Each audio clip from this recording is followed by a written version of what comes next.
Thanks for watching Dr. Zabby's Talk Show. Kindly like, comment, subscribe, and share on other platforms. Thank you. Kí gbogbo wa pátápátá níbikíbi tí ẹ bá ti ń darapọ̀ mọ́ mi, tí ẹ bá ti ń wò wá, a kí wa wípé a kú bójú ọjọ́ ṣe rí, ọ̀dẹ̀ ò dàbí. Orúkọ èmi tí mo ń bá yín sọ̀rọ̀ ní Dr. Zabby Talk Show ní ìlú UK. Mo kí ẹ̀yin bàbá, mo kí ẹ̀yin ìyá, mo kí ẹ̀gbọ́n, bẹ́ẹ̀ náà ni mo kí àbúrò. Ọ̀dẹ̀ ò dàbí. A bẹ̀ Ọlọ́run tó láyé tó lọ́run kó ṣe àforíjì tó pọ̀ fún wa. Kó fún wa ní ẹ̀mí gígùn àti àlàáfíà. Ìṣe orílẹ̀-èdè Yorùbá Nation kó ṣojú èmi àti yín. Kí ni àwọn ìdí pàtàkì tó mú wa láti máa sọ wípé ó di dandan kí a kúrò ní orílẹ̀-èdè tó ń pè ní Nàìjíríà? Tó bá fẹ́ gba ìlú, èèyàn péréje àwọn náà máa ń fi ẹnu konú, tó máa ń fi lùlù kùn, tó fi máa ń gba nǹkan tó máa ń pè ní orílẹ̀-èdè. A ti mọ̀ wípé àwọn kan máa sọ wípé ìyà tó ń jẹ wọ́n ní Nàìjíríà yẹn ó tẹ́ wọn lọ́rùn torí pé àwọn rí ọwọ́ mú lọ sí ẹnu. Àwọn lè jẹun ẹ̀mẹ́ta ní ojúmọ́. Àwọn mẹ̀kúnnù kò sí èyí tó kàn wọ́n. Nàìjíríà ò sí fún wípé wọ́n fẹ́ dìbò, wọ́n fẹ́ select. Wọ́n máa select ni. Ẹ jẹ́ ká select nínú àwọn mẹ́wàá yìí ká fi wọ́n síbẹ̀. Kò ń ṣe wípé willingly nǹkan tẹ́ bá vote òun ló máa jáde. Kò tí ì ṣẹlẹ̀ rí. Gbogbo eléyìí òun làwa fẹ́ dẹ́kun ẹ̀. Tó bá jẹ́ wípé wọ́n tún wá ṣe bẹ́ẹ̀ ni, ó fi rọ ará ìlú, ó rọ̀ wá lọ́rùn ni, òun bá dà. Ọ̀rọ̀ ilẹ̀ yìí kúrò ní wípé ẹ jẹ́ kí bàbá wa ṣe. Bàbá wa tí ó wọbẹ̀, bàbá wa tó débẹ̀, ibẹ̀ á tù wọ́n lára. A kì í ṣe ọmọ àlè. Bọ̀ ó yé mi, ó yé yín. Ọ̀rọ̀ wọn ti dọ̀rọ̀ awo. Wọ́n gbé bàbá wa síbẹ̀ torí ìdí ni. Bọ̀ nǹkan burúkú ò ní jábọ́ láti ẹnu àwa ò ní sọ aburú. Bọ̀ lórí wípé a fẹ́ kúrò lórílẹ̀-èdè tó ń jẹ́ Nàìjíríà, ẹ̀tọ́ wa ni. A fi tako bàbá wa.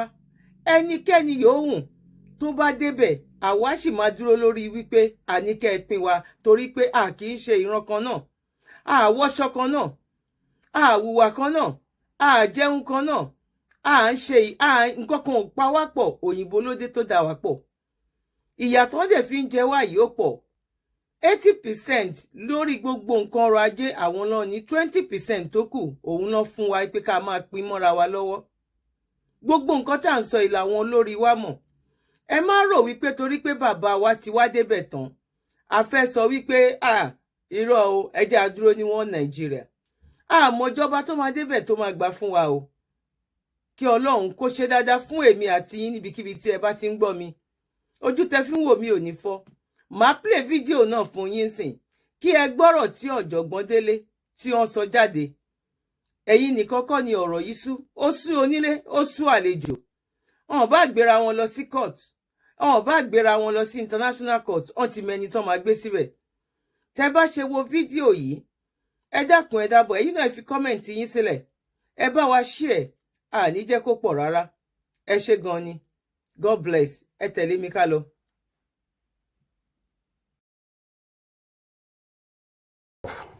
Good morning, Rufai.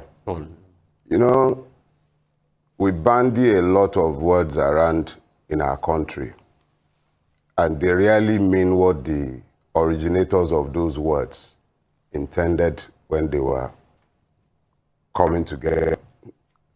What happened on the 25th of February cannot by any stretch of the imagination qualify as an election.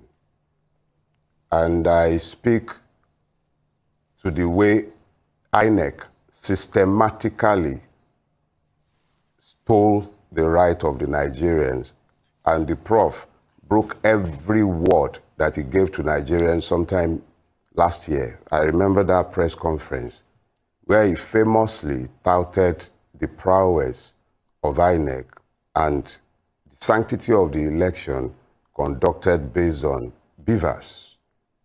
He then went on to tell us all about iRev, and now we'll be able to view our results in real time. But there was something interesting. Every time I've had to listen to that speech again this morning, there is something very interesting about that speech. He kept referring to the right of citizens to the sanctity of their electoral choices. The word citizen kept resounding. Every time it spoke to citizenship. And I have argued strenuously, not only on your show or your platform, but severally in books. I have said that Nigerians are not citizens. And at every opportunity that the Nigerian state and its agencies have been given to prove that we are indeed citizens, it has never failed to seize the opportunity to demonstrate the fact of our non-citizenship. What happened was that my wife voted at 8:43. We expected our results to be uploaded as severally advertised by Inec. But the truth of the matter is, from the beginning of the process earlier in the day until it ended at 1:43 in the morning when the votes at my own polling unit were counted, and they told us there were no network, of course. And yet, we're seeing all sorts of fantastic results. We're seeing violence everywhere. None of the things promised to guarantee the sanctity of this election happened. We saw in broad daylight in places where you have cameras and people can record, people being told clearly that because you are from this ethnic side or divide, you can't vote here.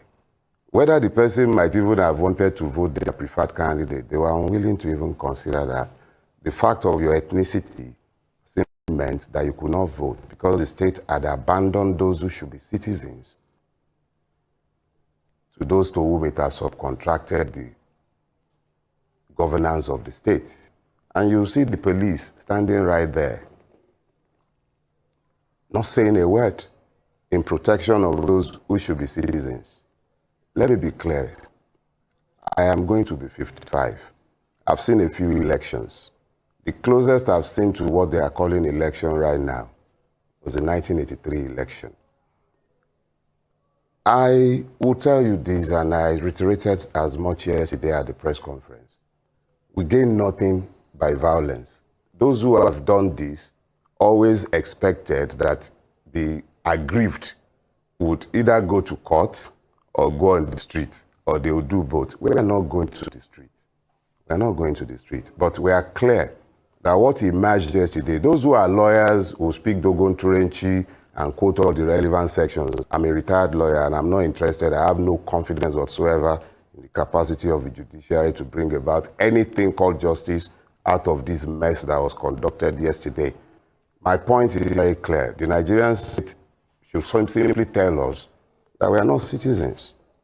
But what happened yesterday is not an election. I'm not going to tell my children that I stood by and I allowed them to label this an election. Even if you pronounce my candidate, Peter Gregory Obi, as the winner of this election, put me on record. It wasn't an election. Some people simply sat down somewhere and marched all over the rights of those they call Nigerian citizens. That's not an election. And the person, whoever comes out of this, will lack legitimacy. Let it be clear from day one. This is not an election.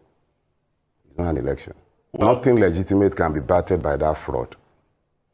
Well, Festus Keyamo, spokesperson for the APC Presidential Campaign Council, says the Labour Party and PDP are looking for court injunction. Láti sọ pé a fẹ́ jáde lórílẹ̀-èdè tó ń pè ní Nàìjíríà, ṣé bóyá máa lọ lélẹ̀?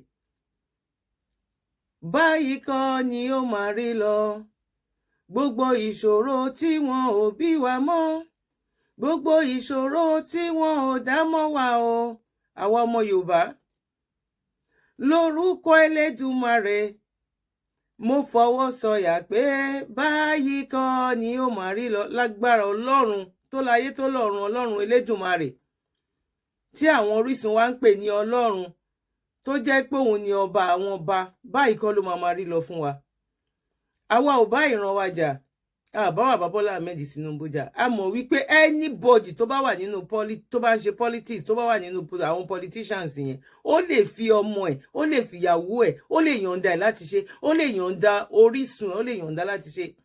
Ọ̀rọ̀ pọ̀ nínú nǹkan yìí, bọ̀ ojúre ìran rẹ̀. Mo mọ̀ pé lágbára lọ́wọ́ Ọlọ́run, gbogbo ẹ̀yin tí ẹ̀ reason pẹ̀lú wa, tẹ́ ẹ̀ reason pẹ̀lú wa, lágbára lọ́wọ́ Ọlọ́run, láìpẹ́ láì jìnnà a máa jèrè ọ̀rọ̀ lára yín.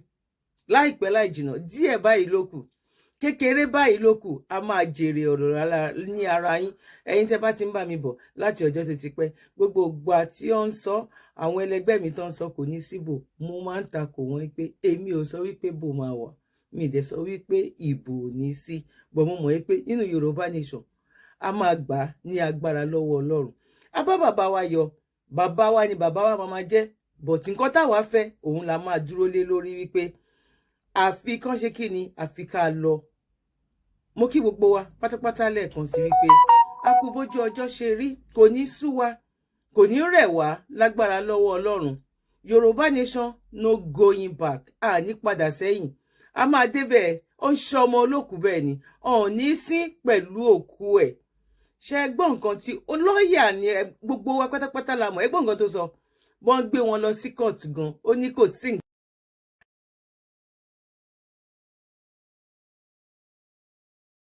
to stop the elections.